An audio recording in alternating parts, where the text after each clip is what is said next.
Hot. Howdy. Mics are hot. I ask this every episode. All right, I'm pouring some cognac. Tonight, we've got the man, the myth, the legend, Mr. Saul Bliss on the podcast. I didn't tell you to do that intro, did I? That was all me. Yeah. Alex likes to just wing it. Yeah, I always wing all of this, just freestyle. So whatever comes out, comes out. Yeah. So. I like it. Yeah. So, do we start off with the Manifest Fest video as well? I didn't open up with the Manifest. No, all right, we'll play in the background. I figured we'd open up with who Soul is first, and then we'd go into Manifest. Me first. Yeah. We're really winging it. Who we've got on the podcast. All right, g'day. How you doing? I'm good, man. I'm good. Thanks for having me. No, of course. I've been wanting to get you on for a long time, though, because I messaged you. I think it was like a year or 2 years ago. I think it was, and you said message me at the end of the year, but then we got so crammed full of guests. I was like, I just kind of forgot, and then I thought, okay, well, you've been busy. I've been watching. It's good. Yeah, thank you. Yeah. Well, like you said before, like everyone else should also like hit the notification thing. So every time we go live, you get a ding. Yeah. Oh, I told you we've got 5 here now. Yeah. We got 5 people. Yeah. We get double digits. We know we're rocking. Yeah. So, who are you and what do you do?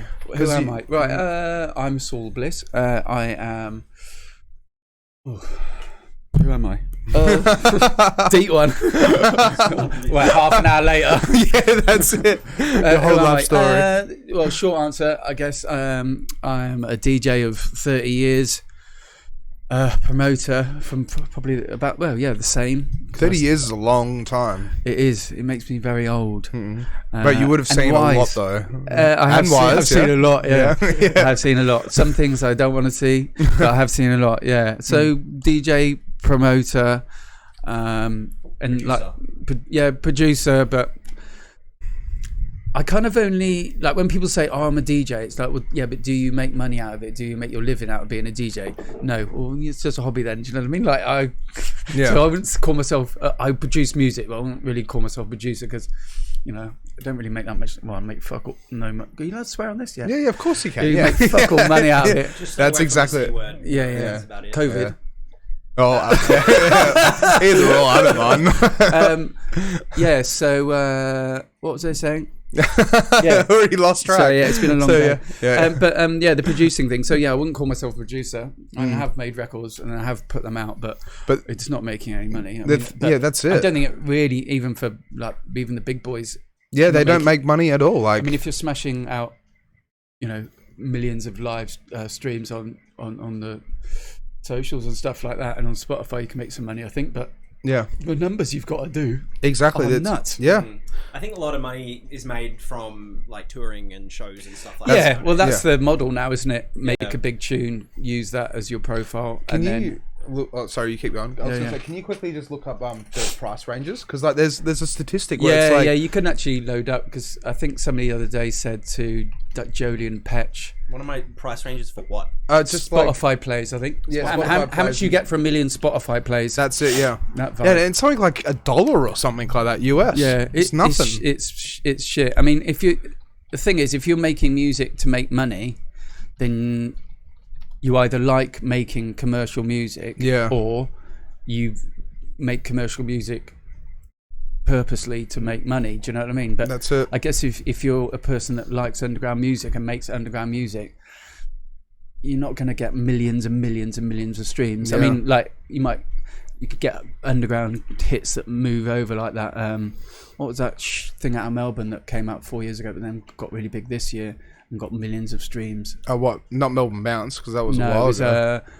All I need. Oh yeah, Is Your Love Tonight? Yeah, isn't that Sean House or something? I don't know. Sean House? No, it's called. I can't remember who it is. Okay, but anyway, that got put out like 3 or 4 years ago. But then suddenly it was TikTok. Like, exactly. Like tunes that get on TikTok and things like that. That's you know, viral stuff. It's all memes, like fucking Island Boys and things like that. Exactly. How does that even work? Yeah, I know. That's weird. Yeah, but kids, it's just like they sit there and they love that kind of stuff. I think, right, is there like thousands of knobheads like that doing TikToks in their pool, thinking, oh, I might be the next Island Boy. Here's one. You might not have seen this. Look up TikTok houses. There are literal houses that people buy, and there's so just that, he knows that we're in one. Yeah. So Paul Clark has just said, "Okay, Saul, would you like me to sing on your next track?" Is that Paul Clark from England? Maybe. And we've hit 11. We're in full double ball figures. now. Boom. We're melting the router. We're gonna get closed down in a minute. Yeah. I think that's my mate Paul from England. He's nuts. But in a really good way. In a good way. But yeah, I just think there might be like loads of people, like there are thousands of kids like just being pricks in front of the camera, thinking they might be picked up being a knobhead. Yep, unfortunately. And then, but there's 99% of them just being knobheads. Yep. And they're not getting anywhere. That's just exactly think you're wasting your life being a knobhead. Yeah, that's it. It's just a digital. I just want to be an Island Boy. Yeah, that's it. Just an Island Boy. Yeah. I just want to be 5 minutes of fame. Yep. Looking like a prick. Yep. All right, we segued a little bit. We went off on one there, didn't we? So like that got to do. That got to do with me. But. Also, Paul Clark says yes. It is the Paul Clark. Paul, legend. He's an absolute legend. Yeah, we used to work with him in a clothes shop when I was 18. Nice. And he used to. I'm not sure I can say this. Really. He used to. Oh, fuck it. Come on, Paul, give us permission. Paul won't mind. He was a nutter. He used to be crazy, and we used to work in this clothes shop that used to play really loud dance music, and we used to sell rave tapes, and we used to sell all like rave wear and that.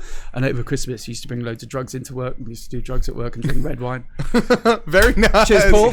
Yeah, that's what I remember Paul for. Thanks for the good times, Paul. Yeah. So, where did it all start though? Like, how did you get into DJing, and how old were you, and the whole lot? Like, right. So basically, the beginning bit is I was into like old school hip hop, and dance music wasn't really around then, so it was like '92. Yeah. And then I was into basketball and hip hop and US kind of vibe in England, in like a couple of hours out of London. And then my sister used to listen to rave. It was called rave then. It was all like. Car Cox used to play like techno and breakbeat and jungle and techno. It used to be like, it was just a mashup, do you know what I mean, of all the genres. It wasn't like, there was no there was techno and stuff, but you just like, they played everything. Yeah. So she was into rave music. I used to listen to some of her like rave tapes when I was 16, 17. How old? What was the age difference between you and your sister? She was 19, so she was going out raving and doing things. Yeah, doing things. I was younger. Yeah. Listen to her rave tapes. How old were you though? So I was like 16. 16, okay. Yeah. Almost there, but not there. Yeah. Almost there, but I couldn't go out. But I could go to raves, like illegal raves. Yeah, because they'd put you in jail, right? Yeah, because I couldn't go to nightclubs, but I could go like raving, so I could go to a field. So once I got my driving license at 17, then I could I was like, right, we'll get in my car on a Friday night, we're going to drive to a rave. Yeah. So we used to go. You really cut your teeth in the underground scene then? Yeah, let's say that. That sounds good. Fucking around in fields is what I'll call it though. Yeah. I prefer what you said. But so we used to go raving basically until I was old enough to go to clubs, and then started going clubbing, and then went to uni in London, and that's when I started going into clubs. And then what were you studying at uni? I did cross-cultural communication studies or something. Okay. It's one of them it was very enjoyable, but I'm not sure what I was going to do with it afterwards. Yeah. In fact, I never used it. But and you did graduate though as well, right? Yeah. But you just never used it. Nah. Yeah. I moved to came to Australia when I was 21, so I left. Oh wow. But went out raving when I was a student, and the only way to get the music that you heard when you were out was to buy records. Yeah. Because there was no MP3s or anything like that. So me and my mates, a couple of us were the ones that used to go out and buy records. So we go to the club on the weekend, and then on the Monday, Tuesday, when each record shop got their shipment of tunes, you go in and kind of kind of elbow people out the way and try and get to the front and get like one of the white labels that was coming in. Yeah. Pardon me. And so you like elbow your way to the front of the queue in a record shop, and you know, like in Human Traffic vibe, you know what I mean? Where it's like off the back wall. We just had a comment just then. Saul, are you in Human Traffic too? Fork and Hopes. That's from Christian. Hey, Christian, shout out to Christian. Shout out to Mind Electric. Mind Electric. Yeah, that's it. Yeah, he's smashing at the moment, isn't he? Yeah. Ben's also here. Bencher. The boss man. Hi, Saul. Bencher. Nice. He's killing it as well. I'm really jealous of Ben. Yeah. He's one of these guys that's really good at production, and like I've been trying to make records for like 8-9 years, and really he's like, look what I made on my iPhone, and you're like, yeah, that's fucking great. and then he went and did a tool room course, tool room records, did that Mark Knight like academy thing, and I was like, his first 2 bloody tunes, got one on tool room, and then he got another one with Miguel Miggs, and oh wow, yeah, so he's smashing it. He's smashing it. So congratulations, bro. Big up Ben, you fucking talented bastard. I'm like one of those people who just has to like, slog away at well, I was going to say the same thing as well, like with Christian, like his music. Yeah, but he's been doing it for a long time. He's been doing it for a long time. So I mean, he's put the hard yards in, but he's very talented as well. That's it. Yeah, Sandy Rivera, Ben's been signed to as well. Not Miguel Miggs. Same. I saw fucking house. Yeah. Also, welcome back, Marco, and hi, Dan Oxenberry. Yeah. Big Dan as well. He's playing. These are all the Manifest lads. Yes. So yeah. Speaking of Manifest, this might be a good time to bring that one in. All right, let's go into that if you want. Yeah. All right. What do you want to know? Oh, what is Manifest? Tell us all about Manifest. Okay. So basically, my parents have had this heritage like listed mansion house, bed and breakfast hotel thing out in York, which is like 90 minutes east on the way to Kalgoorlie from Perth, and we're just about to put the video up so you can have a little look at the place. And I've always wanted to do a party there basically, but mum and dad obviously not too keen on having loads of ravers running around the house. Yeah, that's it. Yeah, funnily enough. And it's not inside though; it's outside, right? So I thought, okay, we can do it outside and have it as a backdrop because it's a beautiful place. Well, from the images from the video, it looks amazing. Yeah, so the whole of York's set up for it really, because it's kind of like there's 800 beds in town, so we could essentially take over the whole town, and it would just be like a big holiday camp. Do you know what I mean? Because like everyone from the party would be in the town, so you can go to the pub and. You've got the audio there if you don't want to get a strike here. It's alright, I've got it really low. Okay. And we're talking over the top. Okay, cool. Yeah. So yeah, it's just set up. It was just set up really in my mind to do something out there. And then, so since I've been back from Bali the last 2 years, I just kind of chipping away at mum and dad and kind of just laying the seeds. And being like, come on, I'm please. Like, oh, wow, maybe I should do something here. And they're like, you should really do a party here. I'm like, okay. And then I was like, yeah, right, so going to be on the 6th of March and blah, blah, and they're like, oh. So, yeah, I'm sending them away, and we're doing a bit of a gathering up there we can't do more than 500 people. Is it on bed and breakfast or anything? Can we pull up images of the actual place at all? If you go to the Faversham House website, there is... you can have a look at the inside of the place. So, but the thing is, website called favershamhouse.com.au. Okay. But I know that I've only got 7 bedrooms inside and got like 7 in the courtyard, which is like which is like the holy shit. Like that's beautiful. The servants' quarters. So so it's heritage listed, proper. It was 1836. It was built. Okay. So there's a big base. The original part of the house is the basement. It's got like 4 rooms in the basement, like with an old stove from 1836, and we've renovated that. Got government off the grant. A grant off the government. Has been a long day. Yeah. So we got a grant off the government and did the basement up. So that's been put back to its original splendour, and the rest of the house was built on top of that over the next 70 years. And so, how is it going to be set up as well? So I'm trying to keep people away from the house a little bit. So we're in the grounds. But the grounds, Dad's built like this secret garden and a little courtyard. There's like all like stone walls and stuff. So it lends itself to having like there's a VIP area on the lawn, which is going to be like 100 people. Then the dance floor will probably hold about 200, 300. Then there's a little chill out space, and then there's a really nice bricked courtyard that's going to hold another space for DJs. Okay. So there's two different stages.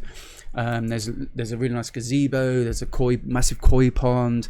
There's just loads koi of pond as well. Yeah. So there's just loads of little spaces, and it's going to look wicked. It sounds amazing. It sounds really cool. I've had the vision of it for a long time, so I know it is going to be fucking amazing. Yeah. We're doing a sunset session on the Saturday night before a little pre-party in the pub, and then obviously the main event's on the Sunday.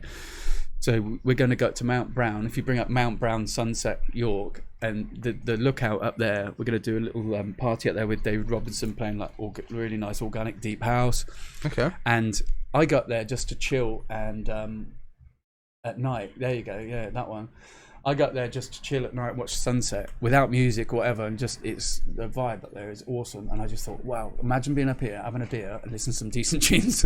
And how are you gonna? Is that just gonna be running off a generator or? Yeah, we're gonna not be too busy. Not well, it's kind of a secret party. Really. Okay, yeah, that's fair. Yeah, but yeah, we're running up there for a couple of hours, and we're not gonna be too loud, and we're gonna point away from the town and into the desert. So yeah.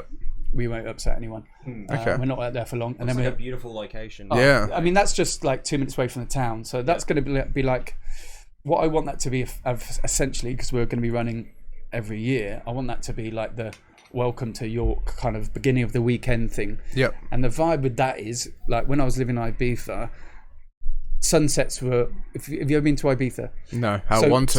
So there, right, the sunset is it's quite a spiritual thing there, without sounding too wanky, but it's like everyone, I think it's just everyone's had too many fucking pills, but it's like it's quite spiritual when you're watching the sunset, and like you've had a few drinks, you've had dinner, the buzz is in the town, and then there's a lot of DJs playing sunset sets, and then as soon as the sun goes down, it's like, right, it's on. Do you know what I mean? So that's what I want to try and create in a way, that sunset beginning of the weekend thing. So that's what we're doing with that, and then we'll have a little pre-party on the Saturday, and then Sunday's the main event. But York's not too far away. It's only like an hour. 90 minutes. Yeah. 90 so minutes. That was the nothing, other thing. Like, and it's the draw is that it's not Margaret River. It's not your 3 hours. Denmark 5 hours. It's 90 minutes. It's nothing, but it's far enough to make you feel like you're going on an adventure. Exactly. It's a really nice windy road out there.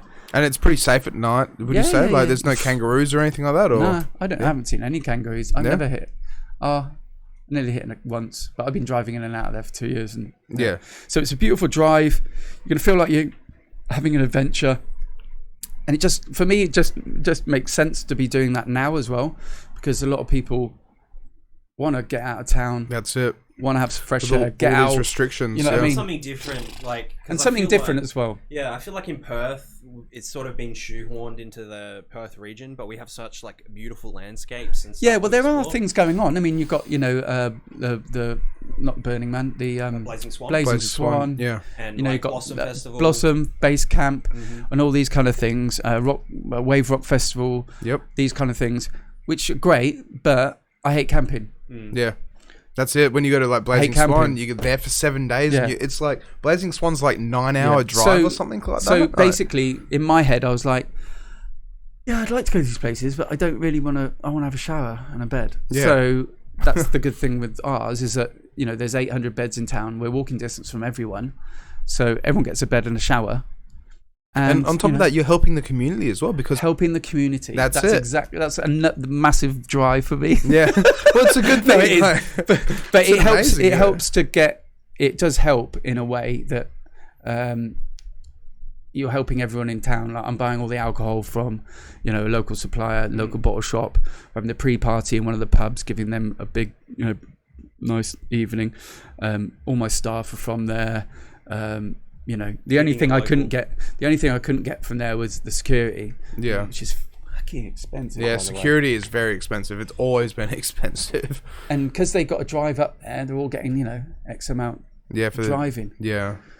So yeah, that's one of the big overheads for me. What was the planning phase of it kind of like? Because if you're buying like alcohol from the local pub, like, like how long has this been in the works for? And like, well, we were going to do it.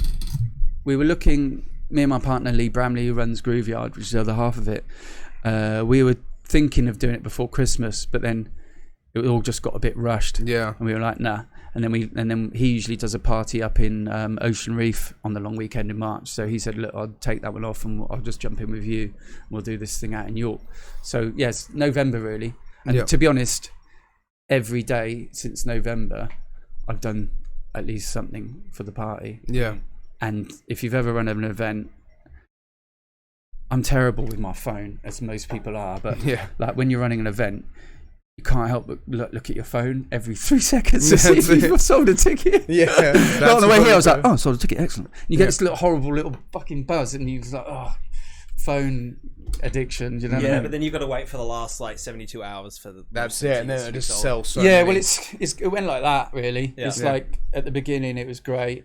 Sold the early birds, did like 150 like that, which was awesome, and then it's flattened out over Christmas. It was terrible, like nothing. So I just pulled back on all advertising, and then it started to pick up again. But it's I think weird. During that period, like over Christmas, we had another lockdown, and so all the event planners. It's were weird. Like, fuck, what do we like do? I can basically what the vibe is in the community affects the ticket sales completely, and I'm like, I can be like.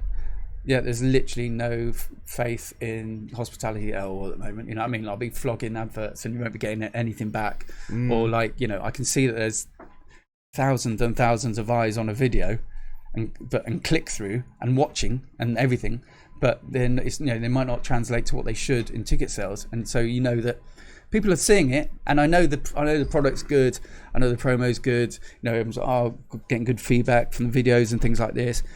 But the click through to buying tickets isn't what it really should be. So I know there isn't a commitment from the audience. Yeah. So I know there's at the moment, especially since the announcement of opening on the 3rd of March, there's definitely a.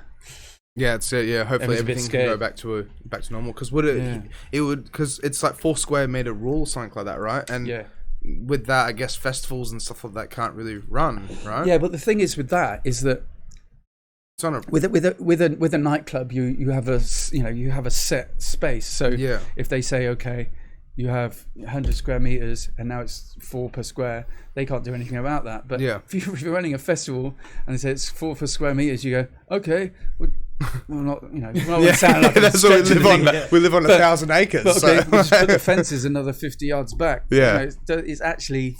People aren't actually going to spread. I mean, what are you going to do? Yeah. I mean, I heard at one of the festivals they were like, "Everyone's stop going towards the stage. Really? Go away!" And they turned the music. Was it Snack? They did that out. I think it's one of those ones where they had every half an hour they were like, "Everyone spread out a bit." Oh my god, I had no idea about that. Yeah, I heard they were like.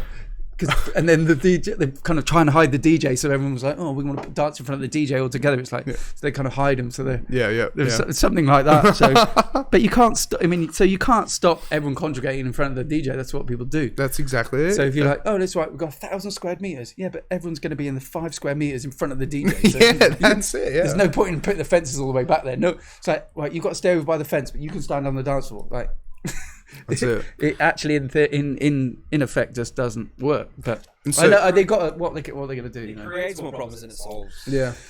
So it also agitates the punters, and you don't want to do that. Yeah, I mean, some of the rules have made sense, some of them don't. Yeah, exactly. But also, I've seen some people just purposely misunderstanding the really obvious stuff. It's like, you know, how can what COVID knows at 10 o'clock that I'm going to catch it? No, but you know, there's reasons. You know, you've got to understand why they're doing it. But you have to provide that double vaccination thing at the front gate and stuff like that at all. And like, yeah. That's all. How have you got it as well? Like the entry, how does that work? So is it like, will it be like a proper like, you know how like Stereosonic kind of thing? You got all the fence and the bollards. So we've got a massive driveway. Yep. With a really big like iron fence. Prison. Yeah. You will be let in. Yeah. One at a time. Yeah. It's like this really nice wrought iron white entry, and then we're gonna have like I was saying, Nina's here. Oh, Anthony's in from the UK. Nice. Nina. Into the mic. All right. Mark Jankovic. He's going to Ibiza, is he? Sick. Yeah, Mark. He asked us last time because we had John E on, and he also did some stuff in Ibiza. So even as Bencher said, get an electric fence. I'll come back to his Ibiza question in a minute, but the entrance we got this like probably 80-meter long driveway. We're gonna have some mad tunnel, but I was like, for this, like, you're not gonna notice it coming in the day. You're only gonna notice it when you're walking out. Yeah. And it's a lot of effort for not a lot of bang for your buck. So I was like, so we're putting the money into something else. But yeah, we're gonna have a little kind of over the top tunnel thing, just a 30-meter thing when you enter. Got a nice big manifest going over the front entry.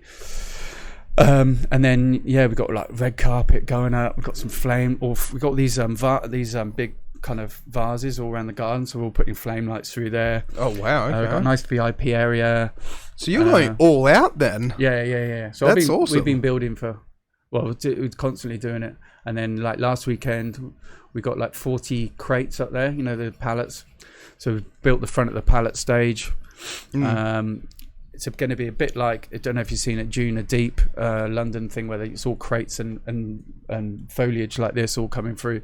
So it's going to be like that when we're building this big tin fence on the top. Got dry sparks coming out the roof, all uplit trees, but no like LEDs and all that kind of stuff. It's going to be try and fit in with the environment a little bit more.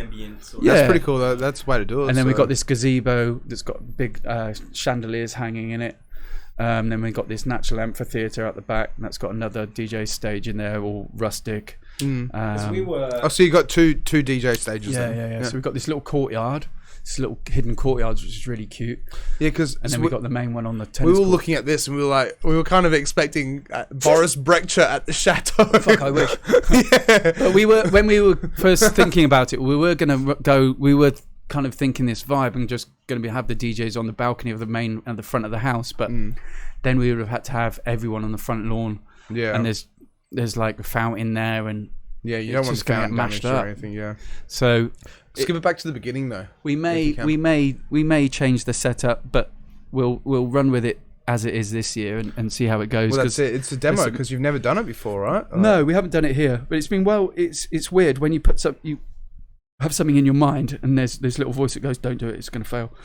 But I reckon it's going to succeed. But when you push through those you've just got to put your balls out there and go, no, look, I've got a good vision, and you just got to get that vision across to people so they understand it. And to be honest, if the first one's good, everything will be fine after that.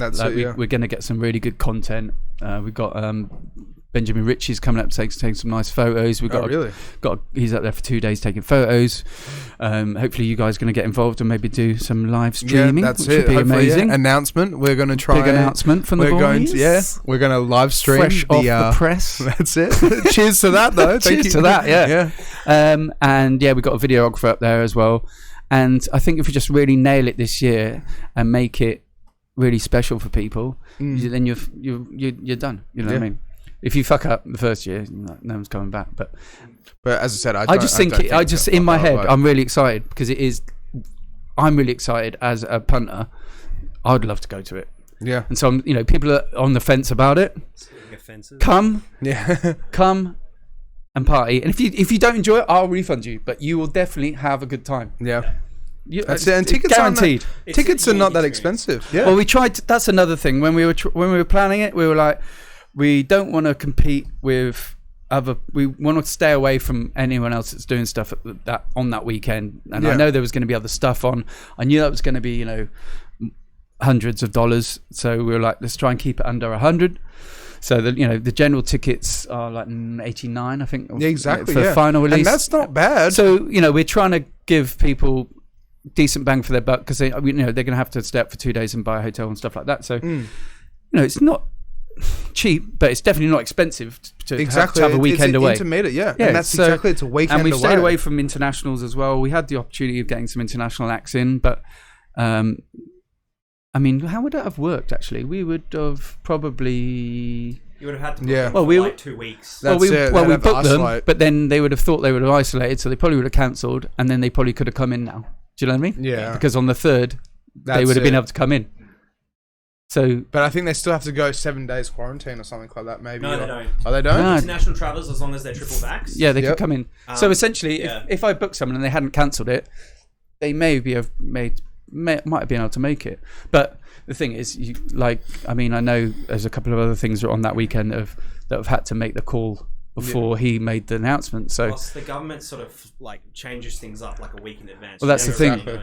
like guys that had internationals and interstaters coming, they they would have had you can't make the call like 3 days out because punters get pissed off. So people have had to pull their gigs. So I don't know, if we'd only had maybe one international, would have gone ahead. Who have you got on the lineup? Yeah, exactly. I've been wanting to ask. It's all local guys. It's all the guys that have, because I run Kinky Malinki. Well, I had been running. Well, I still run Kinky Malinki, but we were running at Geisha for the last 9 years. We finished there in December, and so it's essentially all the guys that have been kind of helping me out there for the last 9 years. We've got a really good crew. Like all my guys get involved, come and help, get behind the thing. So this is kind of a bit of a thank you to them as well, really. Like They get to go and play at Wicked Festival. they get to come. Yeah, they've stuck it out with me. Who have we got on there? Me, Lee, Dexkey. Actually, Dexkey needs to be taken off. He's in America, can't come back. Fifth Day, that's David Robertson. He's a really nice guy. Done a lot for the scene. Ben Rowe, I've heard of him. Ben Rowe, He's in the chat he. right now. Hi, Ben. Yeah. Ben's there. He's started producing, putting some big tech house stuff out at the moment on Filth and Pleasure, his label. Chappers is an old mate of mine, English guy from up north. John O, he's doing all lighting and stuff, really helps us out a lot. Steve Goodwin. Oh no, I haven't changed his name back. Oh, did it say Godwin or Goodwin? Sorry. Oh, he's going to kill me for that. It's supposed to be Godwin. Yeah, Mitchell James, Georgie Rogers. We're trying to get some new talent in, so Georgie's in. Law, back from New York. He loves talking about New York, so you should get him on. Okay. He just talk about New York for 2 hours. Yeah, well, if he's in the chat or anything, I'd love to hear about that. Hit us up if you want to. Yeah. He hates me. If anyone ever wants to come on, literally just and message Cody, us. Yeah, Cody's in there. Dan Oxenbury. That's Cody Monroe, yeah, right? so Cody Monroe. So Yeah. he's actually going to be doing some graffiti for us on the day. Really? So because he does spraying. So he in the first instance, I said to him, "Do you want to come up and do some art?" Because I wanted to make it a bit more than just here's a stage, here's a DJ, but without getting too But he's going to spray paint on your parents' property.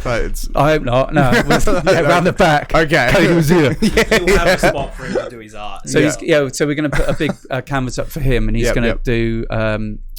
He's going to play. He's going to DJ in the courtyard from at the beginning 3 till 4:30, and at 4:30 he's going to go and spray from 4 till sunset. So he's got a manifest piece that he's doing. So I think it's along the lines of a logo and stuff. What time does it start and finish then? So it starts at 3. 3. Okay. And goes on till 12. Yep. Hopefully, midnight, I've got to. I'm still pushing for 12. I haven't got the sign off for 12 yet. And then will there be an after party as well potentially? Yeah. So what can people expect when they come to Manifest? What's the vibe that you're selling? What am I selling? I'm selling a boutique, bespoke mini festival in a heritage listed building with. It's going to be attention to detail and not big laser screens and flashing lights and corporate bullshit. It's going to be nice, but it's not going to be too dusty in and your dirty. face, right? Do you know what I mean? Yeah, Like You call it like lavish? a bit. I mean, more like with nature. it's just gonna be like, because it's not, when you go to these big festivals, you're just in a field. You know what I mean? But like you're gonna on one side you've got Mount Brown Lookout, which is beautiful, and then you've got the house, which is nice. It's loads of shade and there's loads of little pieces. So there's the courtyard, chill out area, VIP. So it's gonna be fun. Do you know what I mean? Like I know when I'm raving, if there's lots of little nooks and crannies, you can like run around and this, you don't get bored. You know what I mean? You go to the bar and you can, there's a little cool place here. I also like events that give you space to chillax. Yeah. And, talk to your friends. Did you say chillax? Chillax. I haven't heard that for a while. Has it come back? My mate says cowabunga still. Oh, really? Yeah. Oh, wow. That's a Simpsons reference from early 2000s. He's still rolling it out. I'm like, mate, you need to stop saying that. And also, what's the best time to have a sleep so he doesn't miss too much? Hey? What's the best time to have a sleep at the event so he doesn't miss too much? Who, my dad? No, Ben, Ben, sure. Oh, Your dad. When's the best time to have a sleep? When we don't miss too much?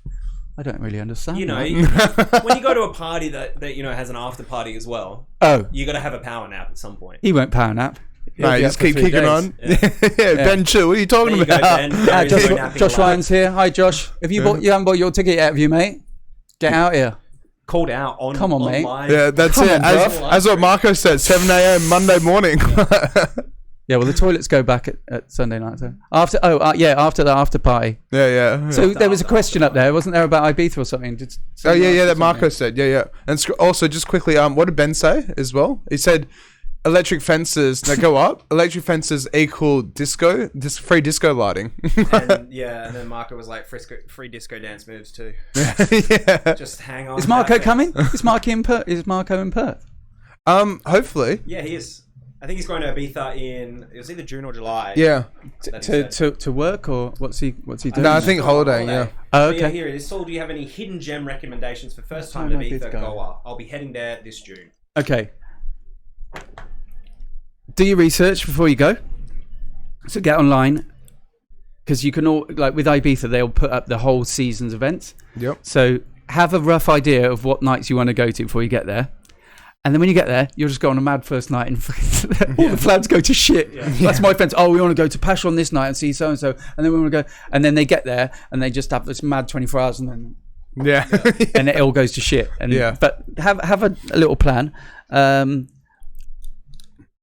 would... If I was going to be one thing, go to Satrincha Beach in Salinas. That's a really wicked spot. Go there. How do you spell it? So Mitch can look it up. Salinas, which is Salindas, and the beach is called Satrincha, which is Satrinxa. It's like it's next to a nudist beach, and it's just and there's loads of hippies there, and everyone just smokes weed. Really? And it's just it's fucking chill. And it's not as expensive as a lot of touristy bits. Okay. Yeah, here at the bottom of the island. Yeah. So if you can go on it's next. Google road. That's a big salt flat there. So you've got these big pink salt crystal lakes. Oh, cool. Beautiful. But yeah, change the layers to satellite then, Mitch. That's a wicked beach. And my other tip would be don't stay in. I'll probably get slayed for this, but don't stay in San Antonio. Why is that? Because it's just full of drunk English people. Oh really? Yeah. And like that sounds alright. Everyone goes there.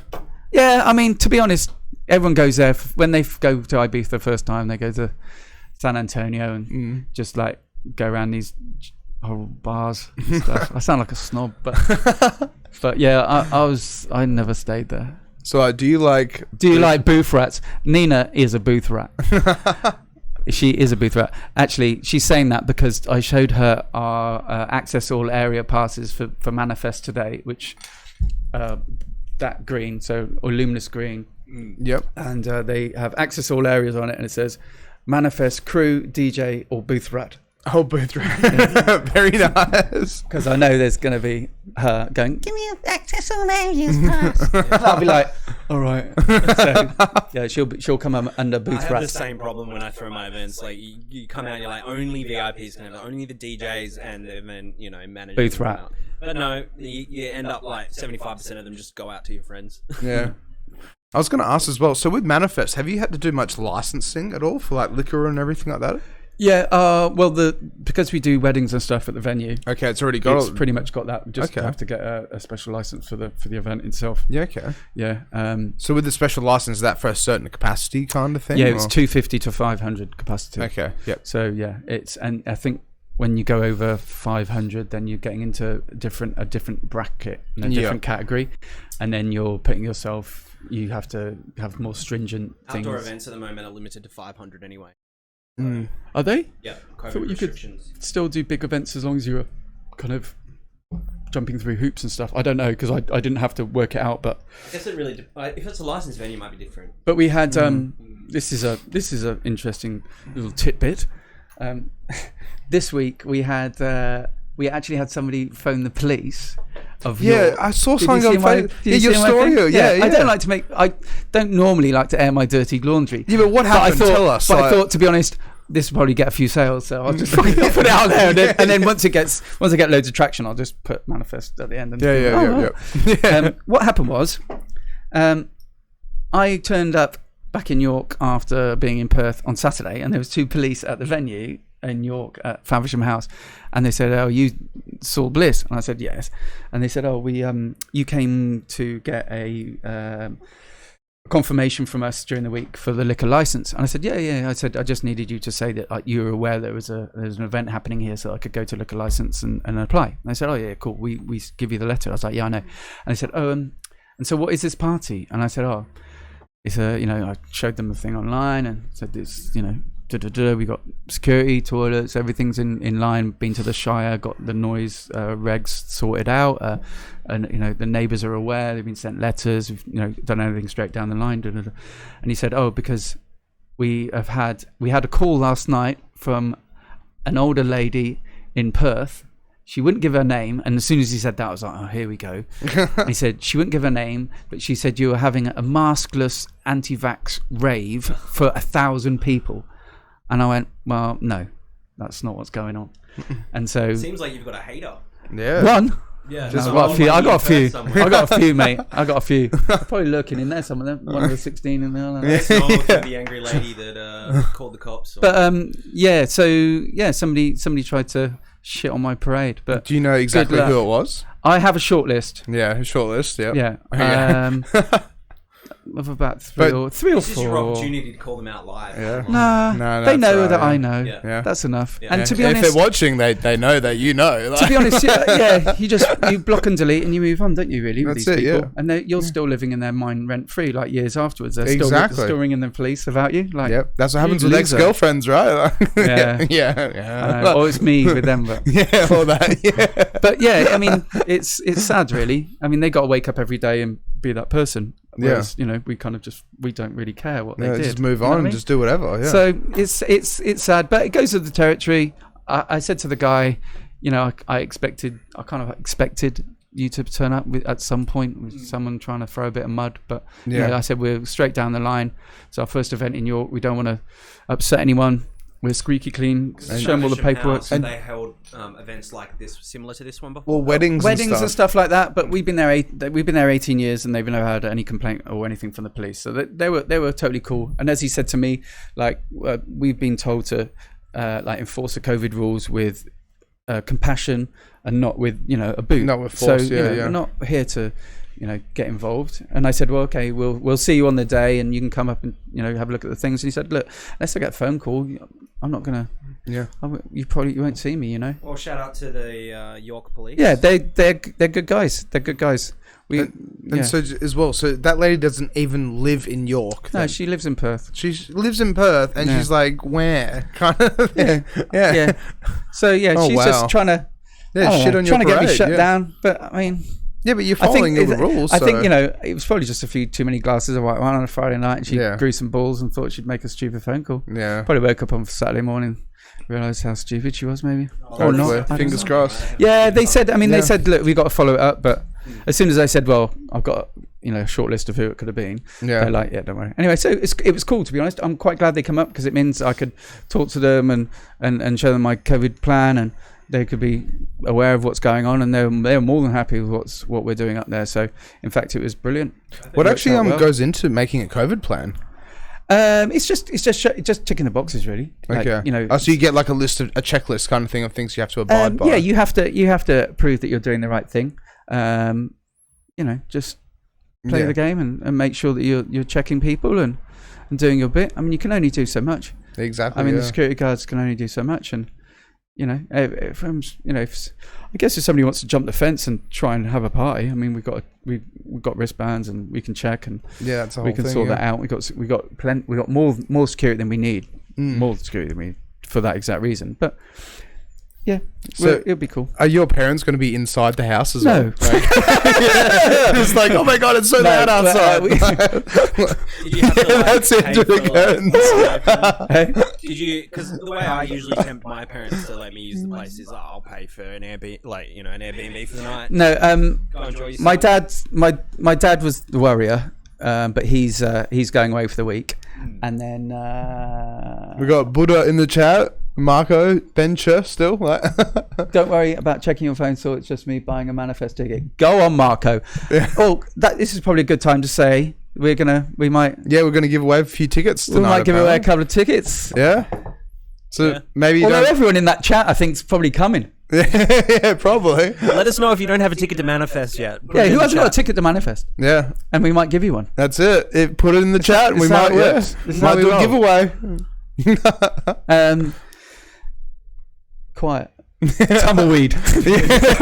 Wow, that went there well. Yeah. We're on like a 10-second delay. So you gotta give Okay. him some time. Give him some time. Paul There you Larkin. go, Paul. Anthony Correa. Yeah.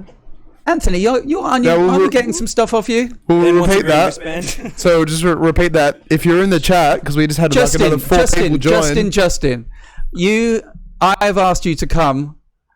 Like, wait, I've asked you to come to my party like 15 times. Josh Ryan, any VIPs? Yes, there are. Yes, there are. They're $150. You get a free bit of bubbles on arrival and a lanyard. Is that right? Yeah. You get to join the VIP. That sounds Just for alright. clout. Yeah. They don't actually work because you need the wristband. If you take the lanyard off and give it to your friend, we've already worked out that. Okay. Thing. All right, so Yeah. the wristbands are the thing that works. Yeah. Buddha, do you want to come? Yeah, so we've got Justin, we got Cameron Anderson. Okay, let's put them in the mix then. Yeah, only 41 VIP tickets, Marco reckons. There's 41 VIPs left. Yeah. FYI. There might not be green lanyards. Well, we got Buddha, Josh, and Anthony. Do you really want to come? I thought we're getting our higher stuff off him. Hasn't he got a free ticket anyway? Should have. Anthony. And so, how have you programmed the sets list and stuff like that? So, did you say there's 2 DJ stages? Or? Yeah. So we started with one, and then I wanted to use this courtyard area, so we set up another one. The first stage is going to be more housey because our crowd is a bit older, so it's like proper UK house music, through to like a bit more techie at the end of the night. And then the other stage is going to be pretty techie, really. George Rogers and that plays some deep tech stuff, and Lee I'll be chilling around. Lee from New York plays harder because there's no point in playing the same music on both stages. We're going to try and give some variety. options for people. Yeah. So, if people go a bit hard too early, they can go in the courtyard and get involved early. Do you have like a site plan as well for people to see? Yeah. So we kind of... Can we pull that up at all? Or? I haven't done it yet. Okay. But it's... so you have one. It's another thing on the list, but it's I've been kind of dripping out the promo bits by bits, but the site map's going out on the weekend. We've got dancers, we've got this graffiti artist, we've got a vocalist now as well, who is awesome. She's really good. So I sent name drop her. We can try. What's her page? We can try and help her out. She is on the list there. She is called. Oh shit! Might have to do some updates. They haven't put her on there. Oh, I can't. I put her on like under the DJs as like the vocalist, but that's terrible. Okay, I'm gonna have to sort that out. All right. Well, what's her name though? We'll pull up her page. Oh, okay. All right. We'll pull you up. Yeah, just give us a second. This is what happens when you're managing a festival, though. There's so many cogs in the works. Like yeah, there is. Yeah, like, I wake up in the middle of the night and I'm like, I haven't done that. Yeah, I need to do that. We're using this Asana thing, which is like a project management thing, which is really helping to keep things on track. Amanita? Sorry? Amanita? It's just someone's... Hilltop so that's David Robinson, who's going to be doing the sunset thing. Yeah, I'm trying to find the girl's name. This is very bad of me. Here's some more pictures of the property, which... That's such a beautiful property. That's the aerial shot. So,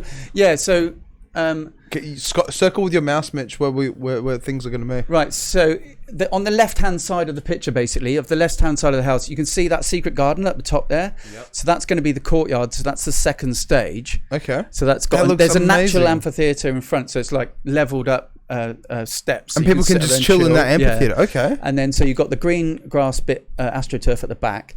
And then in there, if you come forward in front of the amphitheatre, that's where the koi pond is and the chill out space. Okay. And then you come down a bit further onto the gravel where the bar is. That's a VIP area there. Yep. So you go left onto the gravel, the grey bit.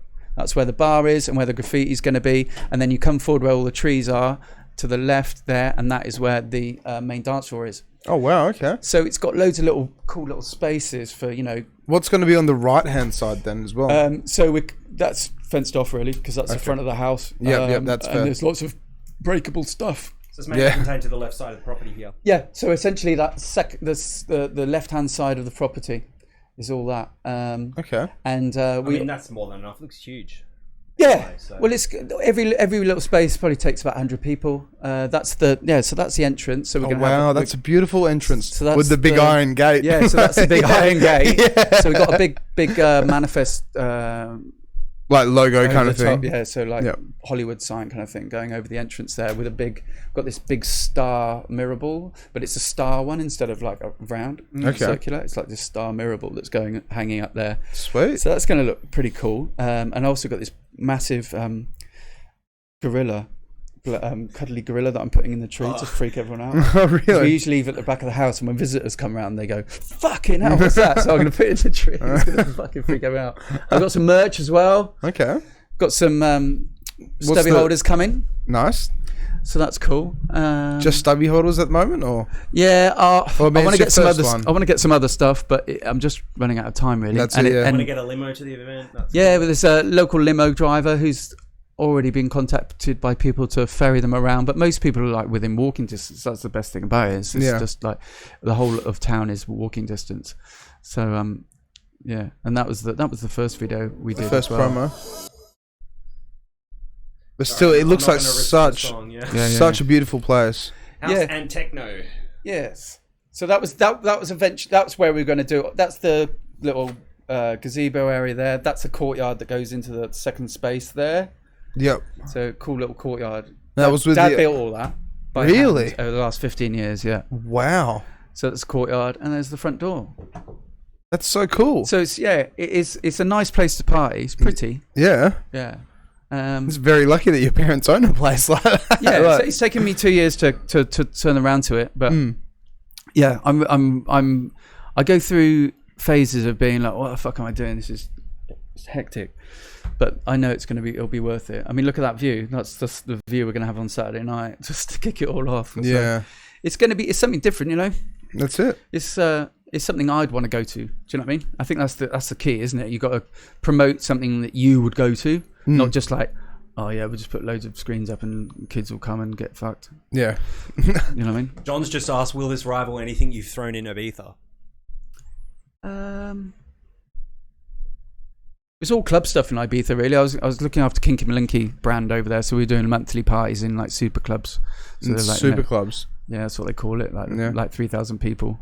Another good transition point, I think. Thank you, John. Yeah, I was going to say that. We want to get into your yeah, we've just been talking about Manifest for an hour, haven't we? We'll go back so to that what's actually like? So with the story, like let's go back to the beginning. Yep. So you ended up DJing and stuff like that, and like so I started DJing, and then because you went to raves and stuff like that. So I went to raves, and then I got to the age where I could go out, and then I was collecting all the records because that's the only way you have the music that you went out with. So then I was the guy with all the records. So when you had a house party.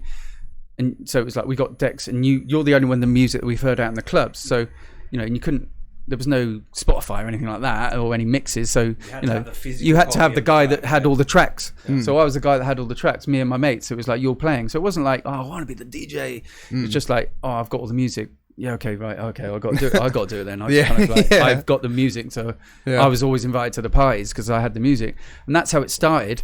And then I remember my mate saying, from Reading, who was at Reading Uni, Alex, big shout out to Alex, my best mate.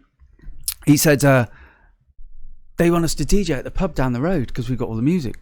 I was like, oh, wicked. And he was like, we're going to get paid. I was like, what? We're going to get paid to DJ? And he was like, yeah. I was like, fucking hell. I was like, that's amazing. Like, I'll do it for nothing. I probably still would, do you know what I mean? But you don't want to tell people that. Yeah, but, that's it. Yeah, like I'm going to get paid for this, and that just blew me away. And then I left London, came to Australia. That was in 99, 98. Came to Perth, and I was like, I'm not going to use my degree. Fuck this. I'm going to keep DJing. Just like as a quick heads up as well, if you go and spend 4 years studying a degree, and then it's kind of like your way to figure out what you're doing in the world. But it was helpful. Like I did psychology and sociology and stuff like that. So it kind of stuff that I enjoyed, and it helped me understand people. So I mean, it did kind of make me. Well, that's it. It makes you an adult in a way, but at the same time, I don't deny. I'm glad I did it, but yeah, yeah, okay, that's good then. I mean, yeah, I'm glad I did it. Everything teaches you a lesson. I'm sure there was a few lessons that I learned along the way in there, but that's exactly it. But I don't think you have to go to uni to get on. Well, that's what I was going to refer it back to me in a way. Like, I've done 3 years of business degree and dropped out because I partied too much. I did 2.5 years of electrical engineering diploma, dropped out because I started getting work as a DJ too much. Yeah. And then I went back to Curtin University, did 6 months of graphic design, online advertising, and thought, stuff this, like, I'm just going to keep DJing. And I was in the right place at the right time, managed to meet the right people. And then just started. But the thing is, as well, you'll find a path. Like we were talking about, you've got some other options that you're trying to explore. Yeah. And I think when you're 21 or whatever, you don't have a fucking idea what you want to do. Exactly. I mean, I'm only kind of working it out now. I'm 47. Do you know what I mean? Like, you look back when I was 21, it's like, you're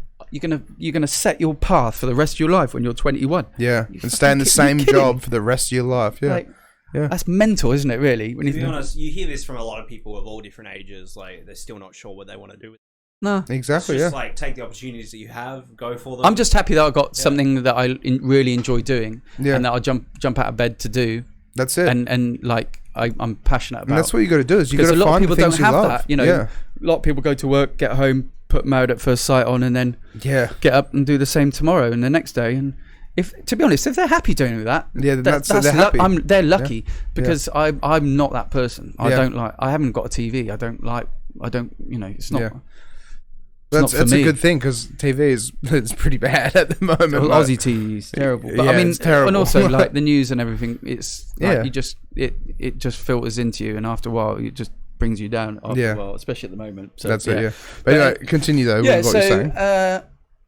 So I came to Australia, and it was before the internet. So I actually had a tape. It was tapes. So I had a mixtape, and I had 2 flyers that my mate had photoshopped saying I'd played with Paul Oakenfold and somebody else, and I went round every single place in Photoshop. So obviously not. You didn't play with the Paul Oakenfold. No, 2 bullshit flyers that I have never played at with this mixtape because I was from the UK. I would just like blag it, and I was just like, yeah. So I just went around all the venues, and it's before the internet, so they couldn't go, has Saul Bliss played with Paul Oakenfold? No. Yeah. It was just like, unless they phoned up Checkpoint Charlie in Reading, they would have never known. They weren't going to do that. Of course not. No. So I blagged my way into a gig, and then it just, as it happens, you get one place, and then you network. No, I don't think so. They'd look you up, and they'd be like, "You get looked up with Paul Oakenfold." But it's completely different now. Like when I came over, there was, you'd put UK behind your name, and it kind of meant a little bit. Yeah. And my UK was behind my name for about a year and a half. Yeah. But it's it does completely different now. It sells tickets though. That's the thing. It's like it does. It did in the day. Yeah. It does a bit now. Like when COVID hit, a couple of years ago, and we stopped having internationals, I thought that was a good thing, really, because I thought, the local scene and the local artists get a bit more of the spotlight. But after seeing it play out after a couple of years, I actually don't think it's actually that good in retrospect, because there's a lot of people that only go out for international DJs. Yeah, there are. So if you don't have them coming out, there's a big section of people that go, well, I'm not going out to listen to so-and-so. That's just local DJs. Yeah. There are a lot of people that only go out if there's a big DJ, which is a bit shit. But it's helped with our local scene, though. But it helps the scene. Yeah. So I think that, and there is a transition period of maybe 2-3 years. There's a group of people that will come out for 2 or 3 years, and then they move to Joondalup and get a house and get babies and stuff. But, do you know what I mean? If you've got a whole 2 year period where you haven't got an international DJ, so you miss out on the whole group of people that haven't been out. And so I think, especially, the house and techno scene, where it does thrive on having those international artists, if you don't have them, it's actually a bad thing. I thought it was a good thing because, local artists get more support, but there's a load of people that just don't come out. But that's where it's so interesting, because it's like with the Perth nightlife, like we've got house and techno, but drum and bass has like always dominated for such a long time. Not so much now. Yeah, the bass scene's always been very strong here. Yeah, because in a way, I think because it's it's such an isolated place, it can get away with being its own little eco, what am I looking for? What's the word? Like hub kind of thing. Ecosystem. Oh, ecosystem. He's yeah, good yeah. with this. Yeah, Jamie, yeah. Yeah, it's like we got our own little ecosystem, our own little bubble, and we can get away with kind of making our own rules to a certain degree. I think that's why Breaks lasted so long here and did so well here, is that it kind of like has that thing. But also I think bass music has always been a bit of a stoners thing, and I think there's quite a few stoners in WA. Yeah, they probably are. I think that helps a bit. That's good, but slap a label on We get high that. here in WA. No, it's Yeah. Charlie or... That's it, yeah. Indeed. We're in the Charlie, country, yeah, eh? it's definitely not Charlie. It's all Yeah. expensive and too shit. Yeah. Let's see that. Marco's just said, I've had 3 career changes and I'm 32. Chase your dreams, people. Do it. Yeah. Chase them dreams. That's exactly. Oh, Carly Rae. Sorry, there we go. Carly the Rae girl. is our vocalist. I'm so sorry, Carly. I'm shit. Yeah. But yeah, Carly Rae is our vocalist. I saw her on a friend's. She was singing at somebody's pool party. I was like, wow, she sounds really good, even just through somebody's shitty phone. So then I messaged the guy whose phone it was, and I said, who was that? He was like, it's a girl called Carly Rae, and I looked her up, and she actually works for my mate who books all the DJs at the Garden, Ricky, another very good friend of mine. Big up the Ricky. Yeah. And We'd love to get her on because I think we need to get some more lay vocalists on. Yeah, 100%. yeah, she's awesome. We've But only she'll had be one. singing at the thing. Well, at Manifest, I'll slide a business card over to her. Yeah. I'll be like, hey, how you doing, gorgeous? But, Come on our podcast. But she's. I mean, I wanted a vocalist in. That's always good. So she's going to sing some big vocal houses that everyone's going to have a good old sing. But like Sunset, I reckon. Okay, yep. And just for who's playing Sunset then? Well, it was going to be Brendan, but he's stuck in America now, so I'm going to shift things around. Yeah. But I think Sunset's going to be the best time, like that little kind of like transition from light to dark. That's a bit of a magic time, isn't it? It's always the best time to DJ. With her singing, is she singing to her own backing tracks? So basically, it's going to be a dub version that she's singing over the top of. So I don't think she knows the tracks that I want her to sing that well. So I'm going to supply her with the vocal version and the dub, so she can hear the vocal version, and then she can try and match that on the dub version. So I need to find a track that's got a vocal and a dub. I've got one already, but I've got to find a couple more for her. Yeah. But I've tried to do this in the past, and it didn't work, to be honest. Just because of the levels and stuff like that, and it was in a live environment, and there was so much feedback, and I was just like, this is a nightmare. Yeah. But have you got a sound guy for the festival? But yeah, we've got we're setting up early. We're going to do all sound checks and stuff like that, so it'll run a lot better, and so she'll have the opportunity to. She doesn't even need to have a backing track. You could just play an instrumental house track, and literally sing any song that's a similar key. I mean, the easiest way is to do this dub version, but yeah, I mean, she could. I mean, if she's got the timing right and the phrasing, she can essentially sing it over the top like an a cappella or something. Worked with her before? Nope. But you've heard her stuff. Yeah. Winging it. Yeah, that's the way to do it. She knows what she's doing. I've got complete faith in her, and we'll. Yeah, if you got complete faith in her, then that's completely fair. What time does it kick off? Buddha. It kicks off at 3 p.m. and it goes till 12 midnight. But there, as I said, on the Saturday night there is a little sunset secret party up on the hill, which is going to be amazing for a couple of hours. And then we've got the pre-party in the Imperial Tavern, which is a very nice, another heritage pub. We've got the beer garden out there from 7 till midnight on the Saturday. You're going to have one of the biggest nights of the year. So it's a couple of days, really. Yeah.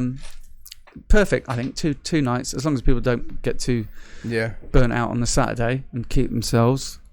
Well, I think some people are just going to fuck it and they'll go straight through. But that's another thing. I think when you go to a lot of parties, you don't get people there till like 8 or 9 at night when it gets dark. Exactly. But I think with this, because people are coming up on Saturday, I think they're going to come in like 3, 4, 5, and there's shade there and everything like that. So it's not like you're in a straight. I did notice you'd put like accommodation and stuff up there, so you're expecting a lot of people to stay the night. Yeah, well, in my head I was like, come up on the Saturday, make a weekend of it, and I was thinking, do I put buses on? But to be honest, no one's asked to do the bus thing, which is good, and everyone's it's not far from Perth. 90 minutes. Yeah. Everyone's kind of clocked into and checked into the idea of it being a 2-day thing. I didn't really have to. If you were a sober person, you could leave at 12 and drive home. Yeah, quite easily. You could go. You could drive out there and back. Yep. But I think you'd miss out on so much by doing that. Yeah, because the whole thing is like, Pre-party. go up there on the Saturday. You'll be walking down the high street, and there'll be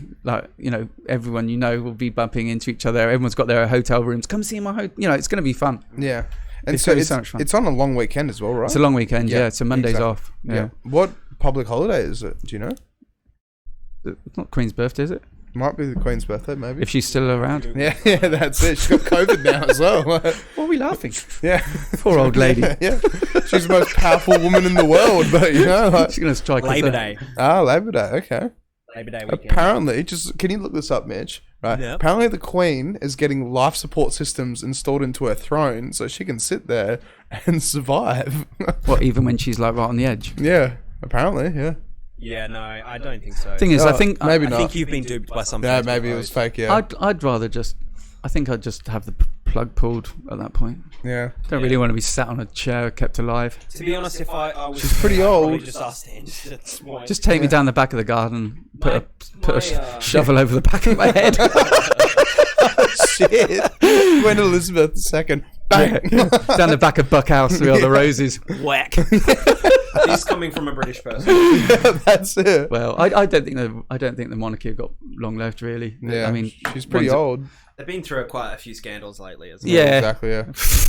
But she Yeah. is the most powerful person in the world, though. She technically owns like something like 68% of the earth. It's all fake power though, Yeah. and it's not 60% of the earth anymore. Yeah, of course. Yeah, I don't mind. Yeah. They're there for you. Yeah. Just by rider. Yeah, that's it. Yeah. All the DJs get a rider. I've made it. Yeah. Right, so where are we at? Yeah. So, What else we got? so We're supposed to give away 2 tickets, are we? yeah. Yeah. Well, Sure, I'm not sure if they're messing about though. Just Paul Larkin, do you want a ticket? Because he's a good lad. All right, hit us up again if you want a ticket. Go, go, go. Yeah. First one to say you want a ticket, and you'll a come in, you'll get it. Yeah, Who that's wants it. Yeah. Go, Go. go, go. Go, go, go, We go. got 10-second delay. So. First one to comment gets a ticket. They're probably just like loading. We're probably getting spammed. Just transplant her body. I don't Oh, need thanks, one. Buddha. Oh, Well, there you go. killing my vibe. Fuck you. Lay off the beers, old boy. Everyone's no one ignoring wants the a free ticket, tickets. yeah. Going for your beer drinking. Jesus. Thanks, fellas. I thought you were coming, Josh. Justin. Justin says Justin. What?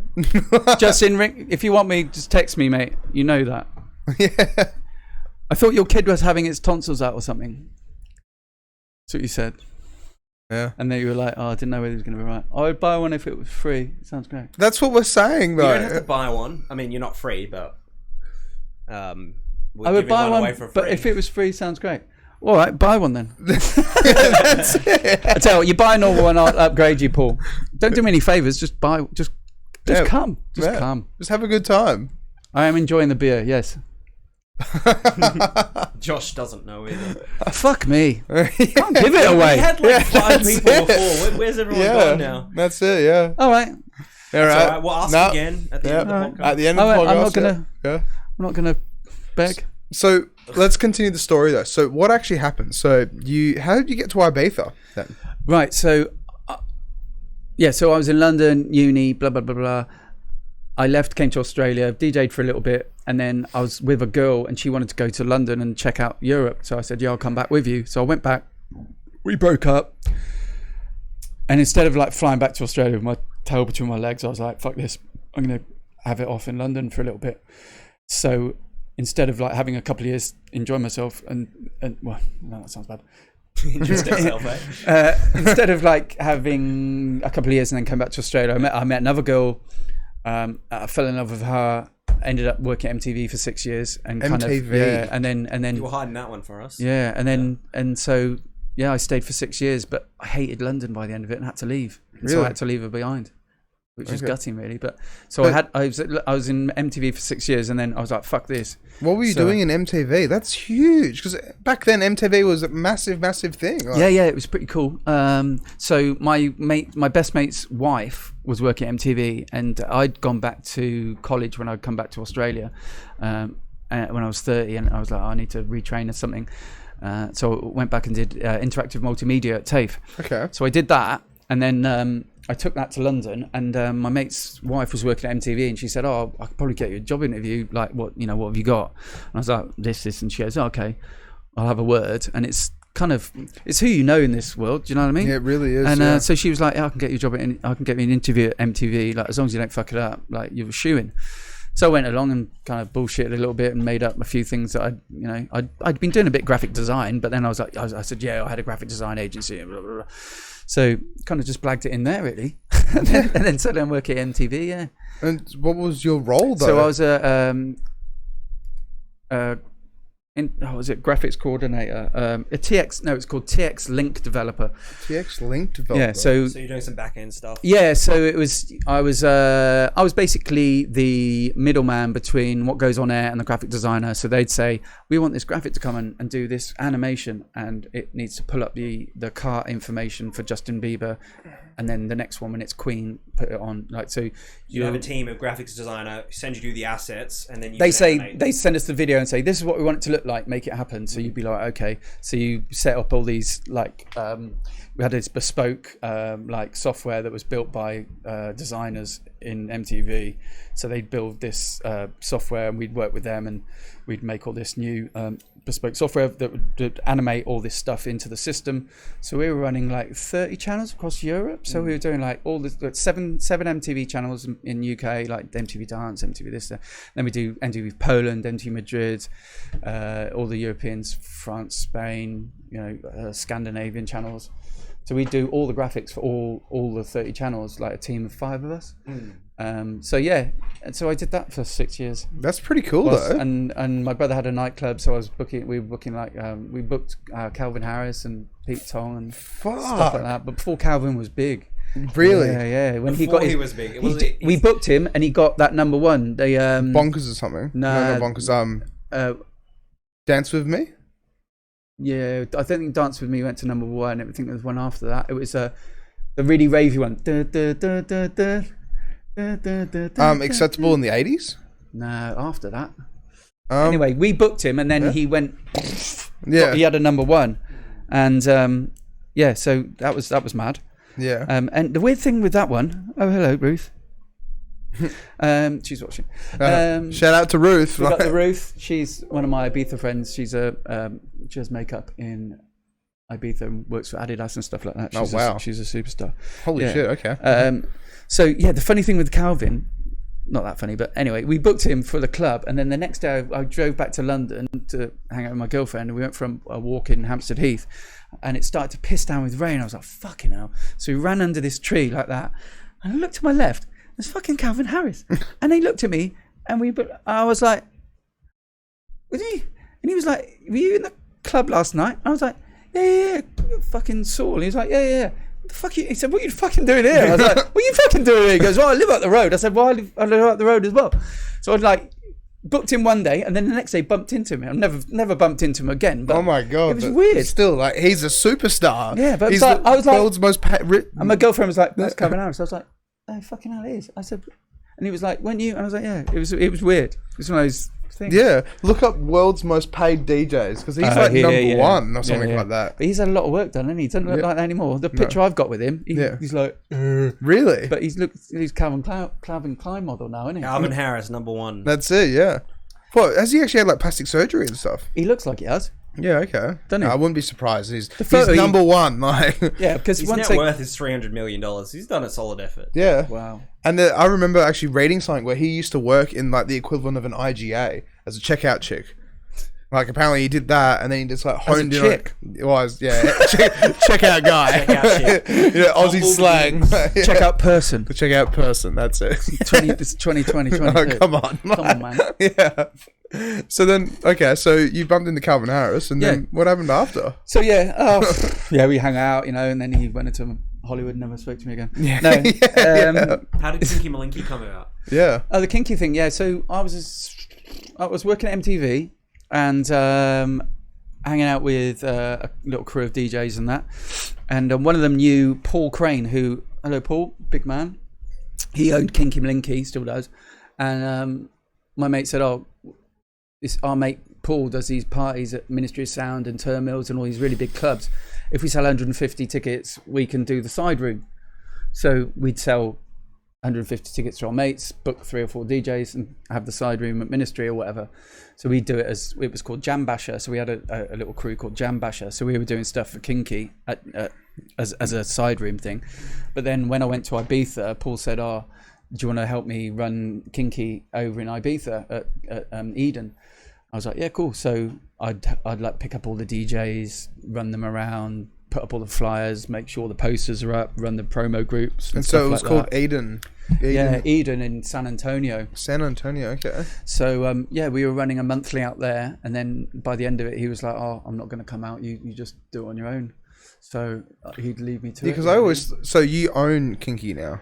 No, it's a gentleman's agreement really with me and Paul. There's never been a contract or anything. I've flown him out here once to see the place, and it's good for everyone really.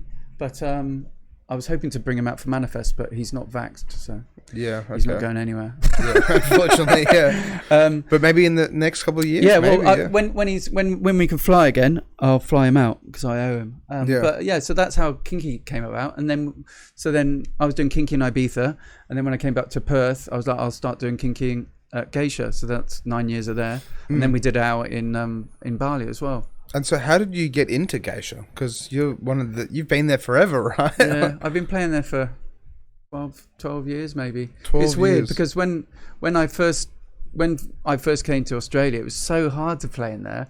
Like they had their, Gully and Joby and these people, their residents, and like no one else got looking. Like just closed shop. It was just 5 guys, 6 guys. They played every week, and no one else. It was like there was hardly any rotation.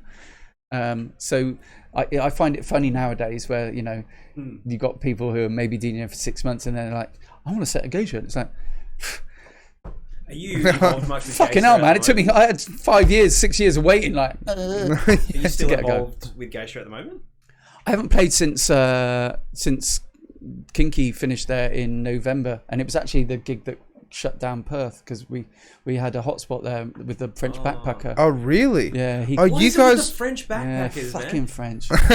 One of the warehouse, really though, like yours was a warehouse in West Perth. So they went to the barracks, and then they came to Kinky, and then they went to Connections. So I was down south in Denmark, and I got this.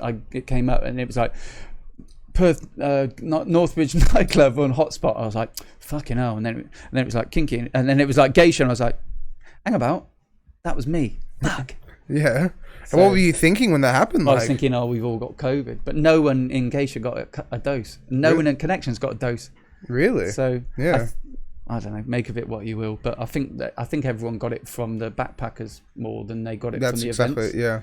So anyway, where they're pissing and shitting and stuff. Yeah, I haven't played there since December. So if anyone's watching, why am I getting booked again? So have you got plans to resurface Kinky there? Yes.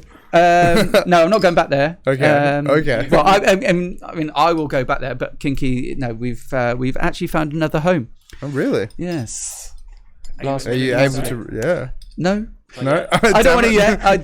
You don't want to shoehorn yourself. I want to get. I've just signed stuff today, actually, with the place. So yeah, we're going in there in April, the 29th. But I want to get Manifest out the way, and then we're gonna push on and give it a really good go at this new place. So I'm really excited actually because 9 years at one place it's long enough. Yeah, it's a long place. Yeah, and you can only I'm very enthusiastic about my stuff, but even me, like it's ready to something fresher. Yeah, something new. Yeah, it's a challenge. Otherwise, you do get lazy. You can't help it. I've often wondered, like, how do you keep an event fresh when you're running a weekly or a fortnightly event? It's hard. Venue? Just quickly as well, Anthony has just said that apparently there were cases from the French backpacker at Perth Mess Hall. Okay. Maybe, yeah. Yeah, okay. Well, I don't know what it is with French backpackers, but there was... They spit everywhere. I thought they'd have a really high immunity because they eat garlic a lot. Right. That's racist. Well, it's not COVID, but they always seem to get in that's trouble. racist, but whatever. Because there was a warehouse venue that was for like underground scene stuff in West Perth. And that got closed down because a French backpacker decided to climb onto the roof and call the cops and like wouldn't come off the roof. And so the cops got called and the place got condemned. Really? Yeah. Because of a backpacker? Yeah. Is that that rave place that we went to? Yeah. I thought there That's was where I held Wavelength.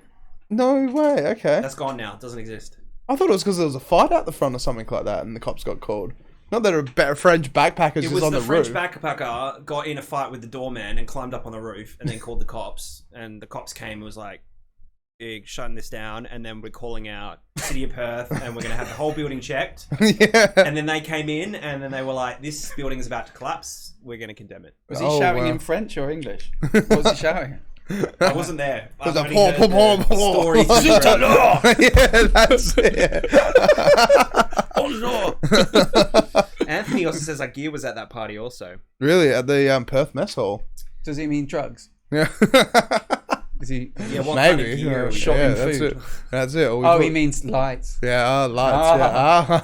Yeah. We've got 10 minutes left, by the way, guys. Oh, yeah. No, we'll keep going a little bit longer. We're going to get this story out of the way. Yeah. So which one?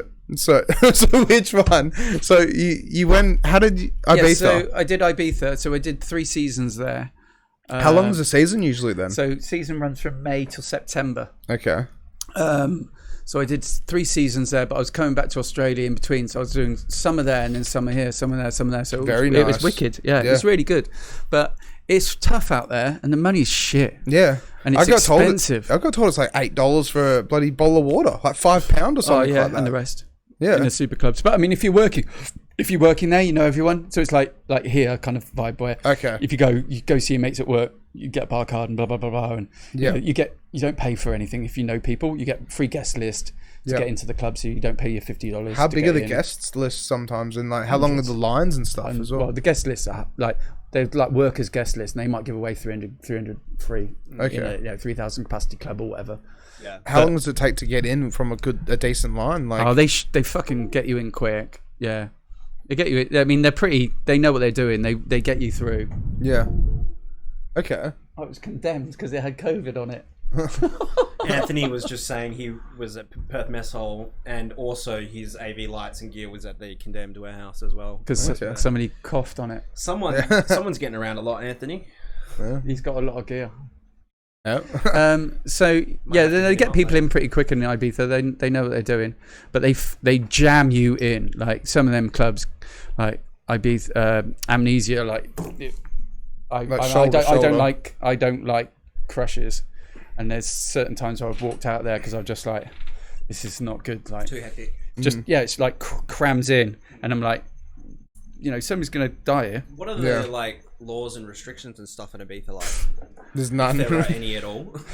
There's a lot of that going on. Yeah, kind of do what they want really to a certain degree. There's Well, a it's lot just of a party island, it's a lot of lawlessness. It reminds me of Bali a little bit. Yeah. There's a lot of people going out there to run away from things.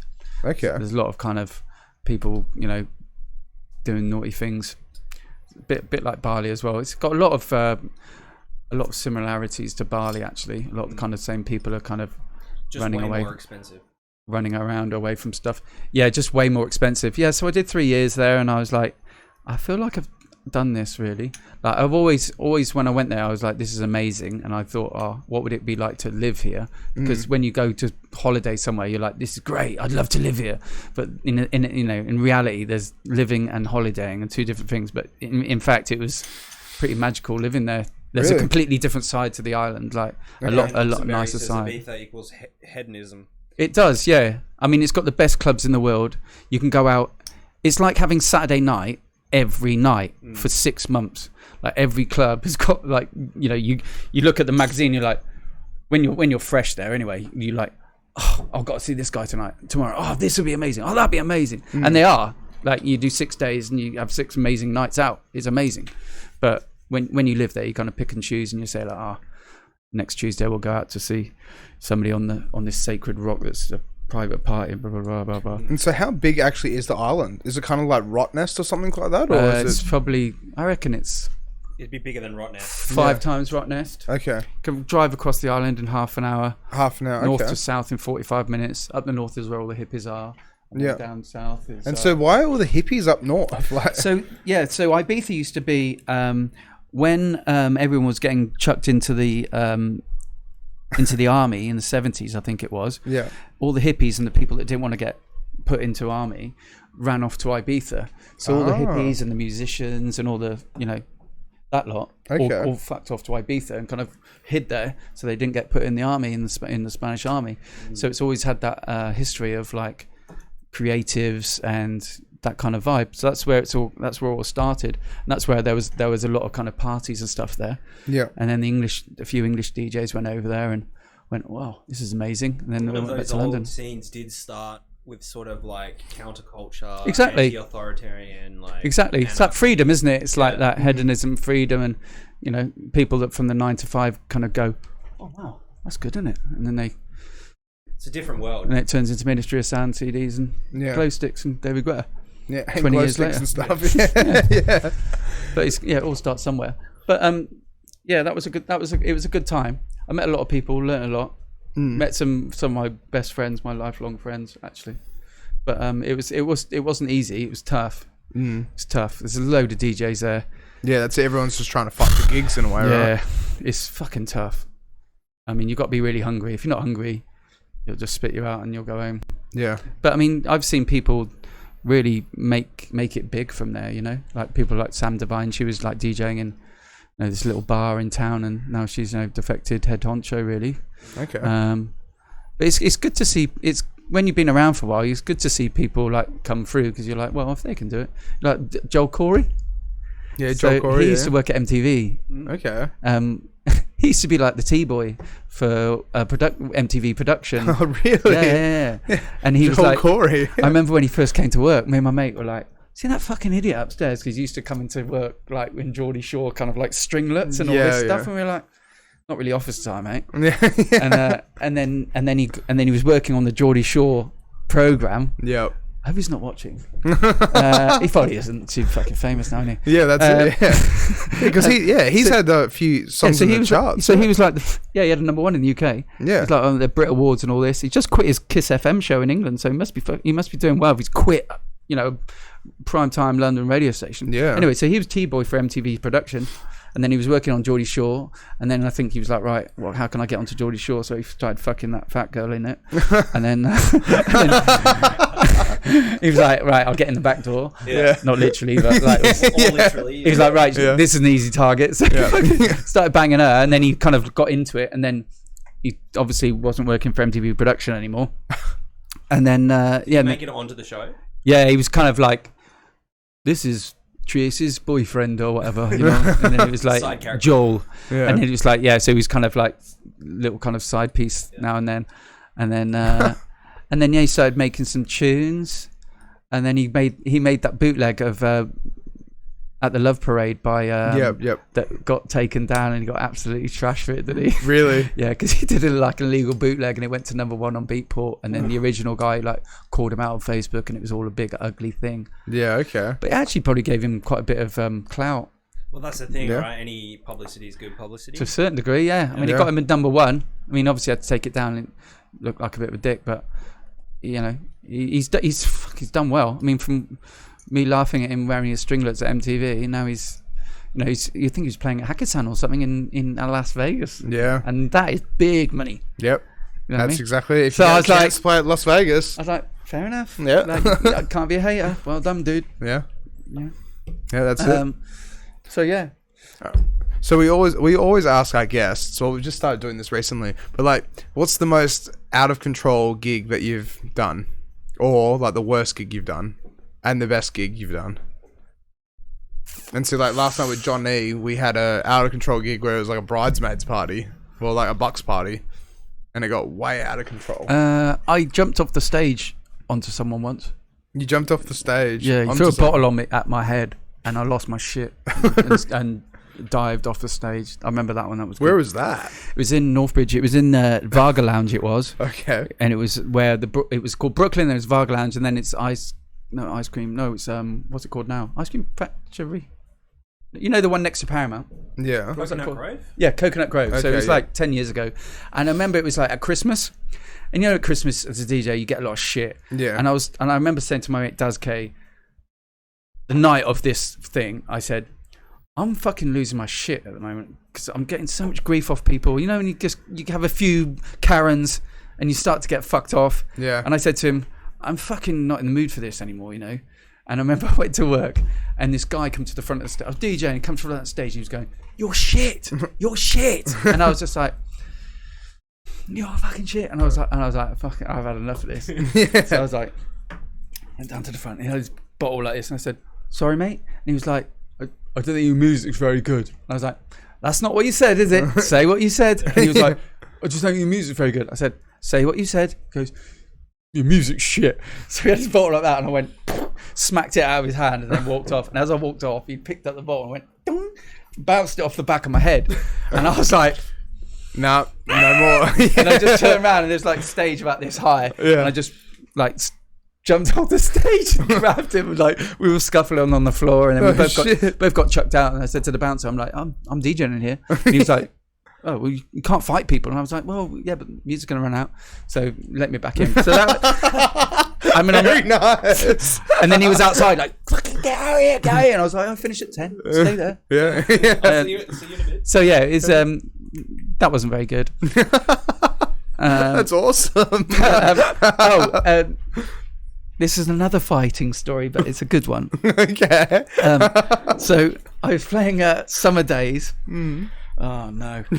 Here we go. Story time, guys. I was playing at Summer Days, and it was 2012, maybe. It was when it was like they were really big. It was like 10,000 people. Yeah. And on our stage was Dave Spoon, Felix the House Cat, Really? David Guetta, Shit. Seb Ingrosso, Benny Benassi. Yeah, just some huge fucking names. Yeah, just And then casually. we did the fucking 12 till 12:30 or whatever. Yeah. First set, me and Kenny L. So we did the first set.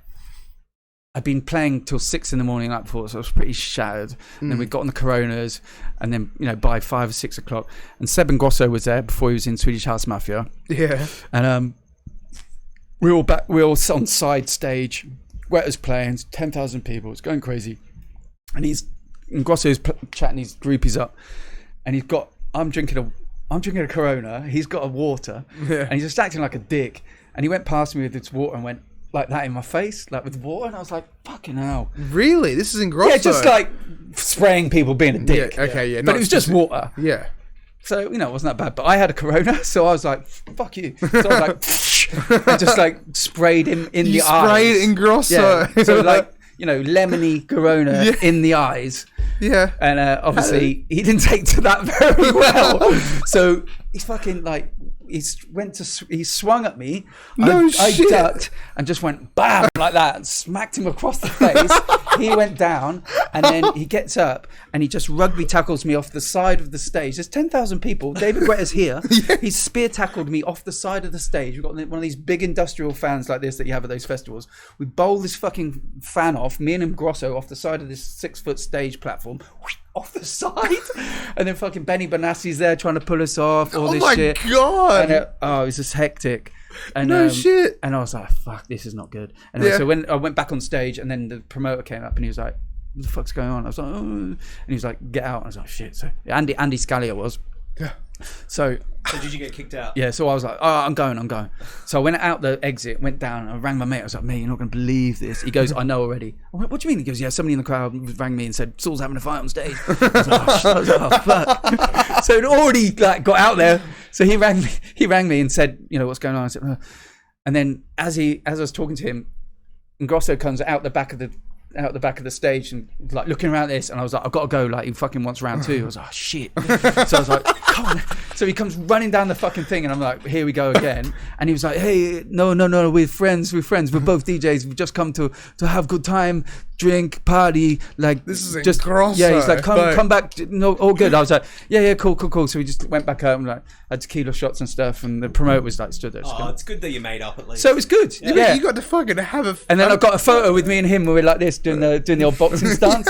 So I got a photo of me and him going. Oh, and then the next day I was getting all these phone calls saying, "What the fuck happened yesterday?" I was like, "This hangover," and I was like, got that like hangover regret thing. And I'm like, "Oh no," and yeah, never played Summer Days Probably the again. best thing to ever happen to you, I think. No, you never got to play Summer Days again, though. I never played at Summer Days. Yeah. But still, you like look up. Good story though. Yeah, that's it. Look up Swedish House Mafia. That's fucking nuts. So that was that was a good. That was a good one. That was that's funny. so insane. They're fucking superstars. They are, yeah. Like, Nothing to do with me though. Yeah, that's it. But you push. But yeah, them he's a off big stage. fucker. But I clocked him. Yeah, it wasn't a punch. It was like a bitch slap. And he's the one The one on the left. Yeah, on far the left. Yeah. Yeah, it was all good. We ended up having tequila shots and being friends. Yeah, that's still pretty cool. Yeah, it was he'll cool. remember you. Like, I hope so. yeah. I hope so. Yeah. I feel like I've, made an impact in his life. That's Most of the impact was with my hand Yeah. across his face. That's it. And he's just like, fuck her. But yeah, this guy. Fuck this guy. Yeah, that's it.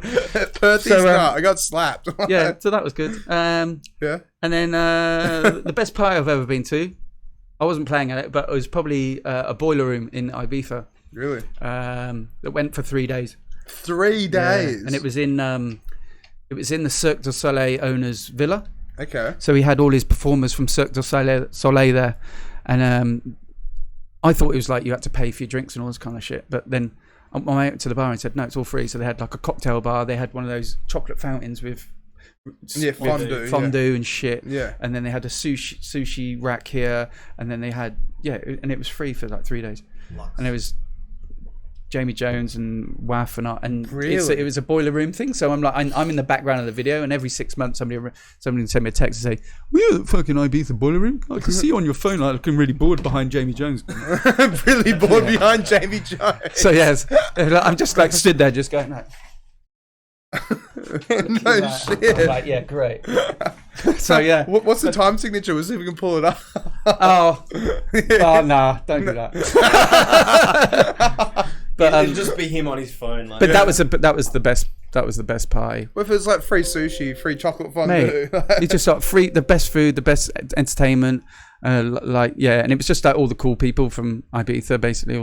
No one could get a ticket for it, but we knew some people at Mixmag, and they got us some tickets for it. Some people at Mixmag. Oh, my friend, casually. Yeah, my friend was writing there, and she said, "Oh, I know someone at Mixmag might be able to get us some freebies for this party tomorrow." I was like, "Yeah, fucking, I'm up for that."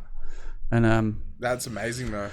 but that's like kind of goes down in folklore, that party. A lot of people on the island say that was one of the best parties they've been to. So that was in my last year as well. So I was like, do you know what? It's quite a good way to go out. Yeah, send it off with a Do you know bang. what I mean? Still. Stage dive. Yeah. Congratulations, you read 100 messages. Is that good? Yeah, that's just a race stream thing. it's just a thing saying that we've. Shout out to Shauna. Shauna Greenfield, are you coming to Manifest yet? Shauna, have you sorted your ticket out or what? Because she got a free ticket to Rome, but obviously that's been cancelled. So Yeah, she was getting everybody to buy tickets to collect for their free ticket prize. So yeah, she won it. and they had to cancel. But I'm guessing they're. She's not getting free one off me. No, she'd asked one before. I would have given it. Right. All right, well, should we wrap things up then? Yeah. Yeah, Yeah, because went quick, didn't it? Yeah, well, I think we're a little bit over time as well. So, Yeah, we've run 10-15 minutes over time. all right, well, can we play the Manifest video again as well? Yeah, roll that. So, thank you very much for coming on, though. And It's a pleasure. you got to come back on. We got to talk more stories about stuff you've got. I'll probably have some after Manifest. Yeah. But yeah, there's some of the good. They're good times. But yeah, it's mostly like Larry stuff that I don't really do anymore. Kind of a bit more, bit more chilled. Well, how old were you when you were in Ibiza? 35. 35, really? Okay. Yeah, so quite late, really. Yeah. Yeah. I expected you to say 24 or 25 or No, I something. left it. I always thought I had this feeling, right? If I'm going to lie on my deathbed and really regret not going to Ibiza and living there and trying it, you know what I mean? It's one of those things where I thought I have to do this, and so I went and did it. Yeah. Yeah, very, very nice. But it was not easy. But fuck, I got some good memories of that place. And so, just before we roll the video, where can people find you? And what gigs have you got coming up other than Manifest and stuff? I do a lot of bar stuff. So I'm at like Garden, playing like funk and chill and stuff like that. Also, I'll give a shout out to Tomasino's restaurant in Mount Lawley. I play a disco set in there on the weekends, and they do amazing Italian food. Okay, I'll have to check that out, definitely. Yeah, it's like